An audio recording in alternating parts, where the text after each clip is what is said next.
kababayan ko, maraming salamat po sa mga taga Laguna, sa inyong napakainit na pagtanggap po kanina. Kanina po maraming lumapit sa akin.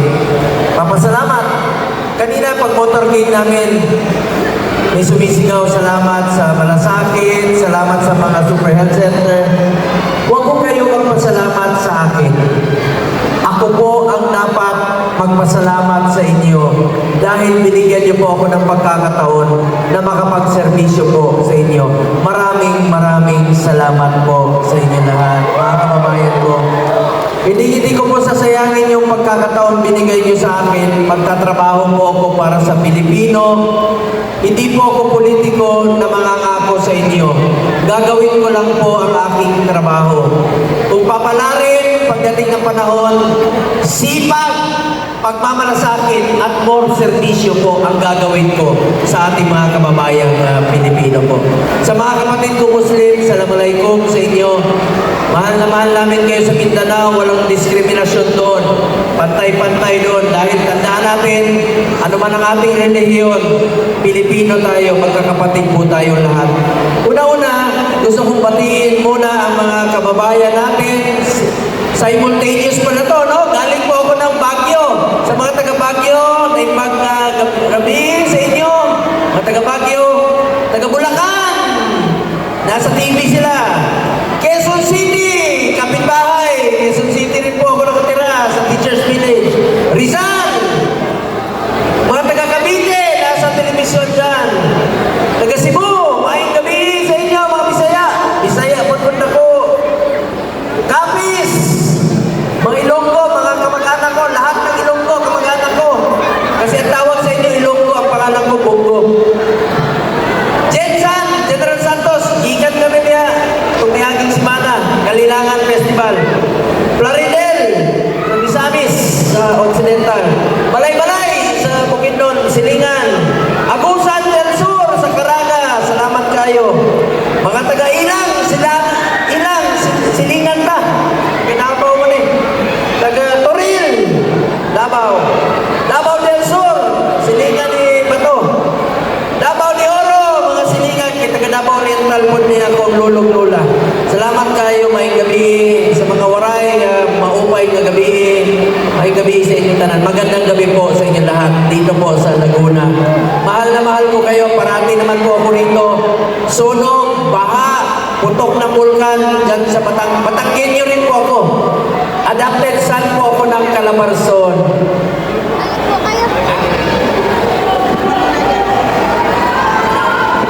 Tanawan po, kapitbahay.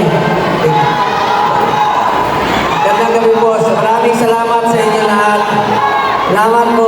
Salamat sa lahat ng sumusuporta. Maraming salamat po. Mga kababayan ko, gusto ko lang pong mag-report sa inyo.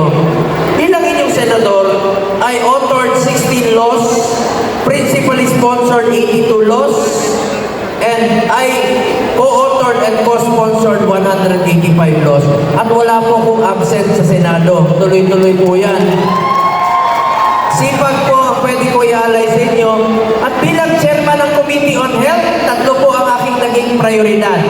Malasakit Center, Super Health Center, at Regional Specialty Center. Dito sa Laguna, meron po kayong dalawang Malasakit Center dito sa San Pedro at sa Santa Cruz sa inyong ospital. Mga kababayan ko, kung may mga pasyente kayo na kailangan ng tulong, lapitan nyo lang po Malasakit Center o ang aming opisina. Tutulong po kami sa abot ng aming makakaya. Pangalawa po ang prioridad ko, Super Health Center. Iba rin po ito. It's a medium type of a polyclinic. Pwede po dyan yung panganganak, dental, laboratory, x-ray. Tingnan niyo po, itong Super Health Center. Dito sa Laguna, napakarami pong Super Health Center dito na itinatayo. Mismo ako nakapunta sa Mabita, Binyan, Calamba. Dito po mismo sa Calamba meron. Alaminos, Cabuyao, San Pedro, Santa Rosa, Calauan, Los Baños, San Pablo, Santa Maria, Nagcarlan, Pila, Pagsanghan, Rizal, Luisiana, Paine, at Lilio. Yan po ang mga Super Health Center. Ang mga buntis, pwede mga anak dyan. Tingnan nyo po ha. Ito po, sa Lake Cebu, sa South Cotabato, bundok, ang mga buntis doon,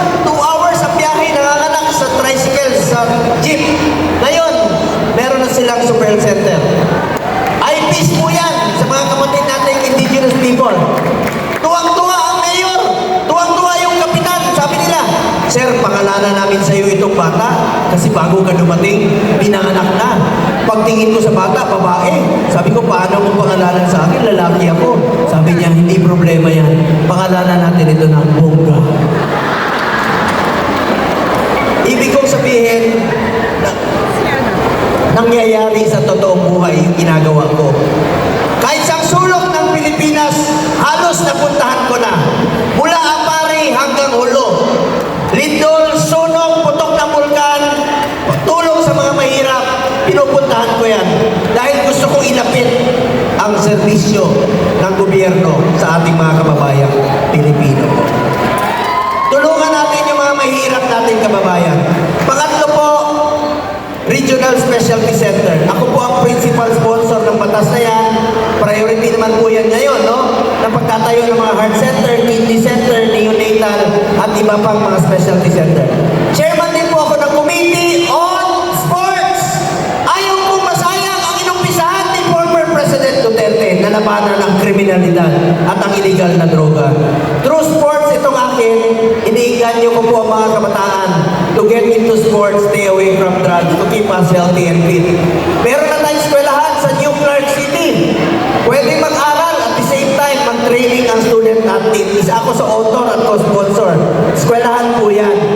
National Academy of Sports, ayun po, may pasilidad na po. Ngayon, proud po ako. Chairman ako ng sports 2019. Alam niyo ba, nakamit natin ang kauna-unang gold sa Tokyo Olympics noong 2020. Ngayon naman, nakadalawang gold tayo sa Paris Olympics, di ba? So, suportahan natin ang ating mga atleta. Chairman din po ako ng Committee on Youth. Sa mga kabataan, kayo po ang kinabukasan ng bayang ito. Mag-aral kayo ng mabuti. Yan po ang puhunan natin, edukasyon. Dala-dala natin yan sa pagtanda. At magiging masaya ang magulang natin kapag nakapagtapos tayo ng pag-aaral. Ako mismo, may anak rin po ako na summa cum laude sa accountancy sa Lasal at class valedictorian sa College of Law sa Ateneo po. Pareho po sa number 1 sa batch niya. Masaya-masaya po ako, proud po ako bilang magulang. Ganon din po mararamdaman ng mga magulang. Ngayon, may pakiusap lang po ako sa inyo. Ayoko po manira. Gusto ko lang po na bigyan po ang Pilipino ng karapatan pumili. Will of the people. May pakiusap lang po ako sa inyo. Mahalin po natin ang Pilipinas. Ngayon, unang-una, please lang, kahit unahin niyo po sila. Unahin natin yung mga kasama natin. Unang-una, pakita niyo po yung pag-organize ng rally na ito. Mga tao po ito ni Pastor Tibuloy. Alam niyo, matagal na silang magkaibigan ni dating Pangulong Duterte. Wala pa po ako kay Pangulong Duterte. Magkaibigan na po sila. Napaka-well-organized po nito. Itong taong ito, nakalaro pa rin po ng basketball. Isang charismatic, spiritual leader po at may leadership po. Palakpakan natin, Pastor Apollo C. Kibuloy! Pangalawa po, tulungan niyo po ang mga kasamahan ko. And of course, by number na lang, no? Si Attorney Jimmy Bondo, matalino, isa sa mga naghikayat ni Pangulong Duterte na tumakbo bilang Pangulo. Magaling po ito. Asset po ito sa Senado, Attorney Jimmy Bondo. Palakpakan po natin. And of course, ang aking partner sa Senado, 25 years, magkasama na kami. Kung gusto niyo po ng maayos na serbisyo para sa mga kasama natin na Pilipino, hindi magiging successful na labanan ang kriminalidad kung hindi sa taong ito. Napakagaling po. And I assure you, itagaan niyo sa bato, Senator Bato de la Rosa. Palakpakan po natin. At pangatlo, ang, ayun, siyempre, ang inyong Mr. Malasakit. Alam ko naman hindi niyo malilimutan yan. Kaya sabi ko nga, unahin niyo silang lahat, mga kasamahan namin sa Duterte Senatorial State. Pero alam ko naman hindi niyo malilimutan ang pangalan ko. Mamaya ko sasabihin kung bakit. Susunod, suportahan natin another Ilonggo Pride of Visayas, Attorney J.B. Hidlo. Palakpakan po natin. Pang-apat po, ito, Ilocano, matalino, dating na miyembro ng gabinete ni Pangulong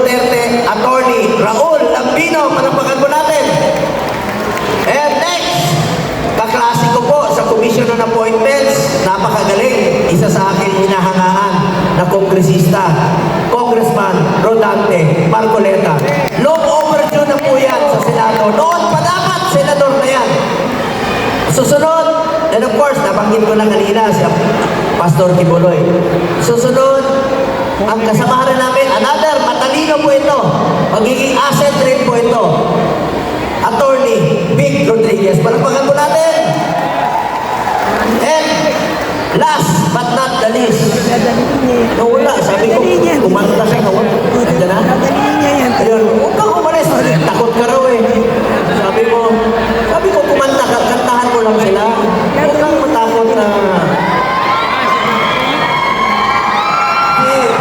Yan, si Mr. Efectivo. Mamaya, pagkatapos ko magsalita, tatawagin ko siya. Mr. Efectivo, Philip Salvador ko. Alam niyo, 71 years old na yan si Philip. Pero may asin pa yan. Kanina po, magkasama kami sa motorcade. Nag-jacket. Pagubad niya. Basang-basa. May asin pa talaga. Pero, mabango yung asin niya. Kaya, Mr. Efectivo po siya sa Senado. Palapagan natin, Philip Salvador. Idol ko yan nung bata pa ako. Sa pelikula. Anyway, maraming salamat po sa inyo lahat. Pakiusap ko lang po sa inyo, pakitulungan nyo naman po sila. Ang kapanalunan po ng Duterte Senatorial Slate at ng mga Duterte PDP Senatorial Slate ay kapanalunan po ng bawat Pilipino. Mahalin po natin ang Pilipinas, pagtulungan po tayo. Mas maraming kakampi sa Senado, mas marami pong tutulong. At magtutulungan po kami para sa ikaunlad pa ng ating bayan.